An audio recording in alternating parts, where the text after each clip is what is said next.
के चूना से रंगौलस फोन के घरे घरे सब सखी के बोलौलस के घरे घरे सब सखी के नया झिझिया मंगौलस के चूना से रंगौलस फोन के घरे घरे सब सखी के बोलौलस डैनी मरला समंतर दिया भूत गइल रे 52 गज के झिझिया ने हम के फूट गइल रे 52 गज के झिझिया ने हम के फूट गइल रे।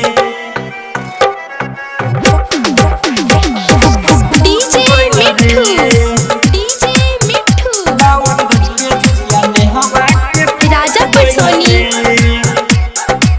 आप सुन रहे हैं अरविंद मेहता की आवाज में।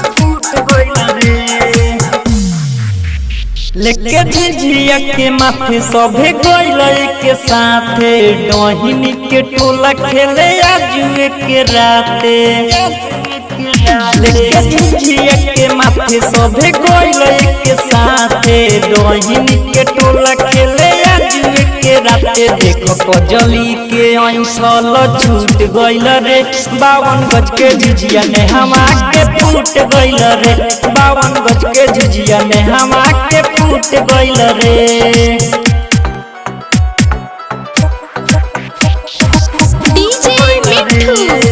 डीजे मिठू राजा परसोनी।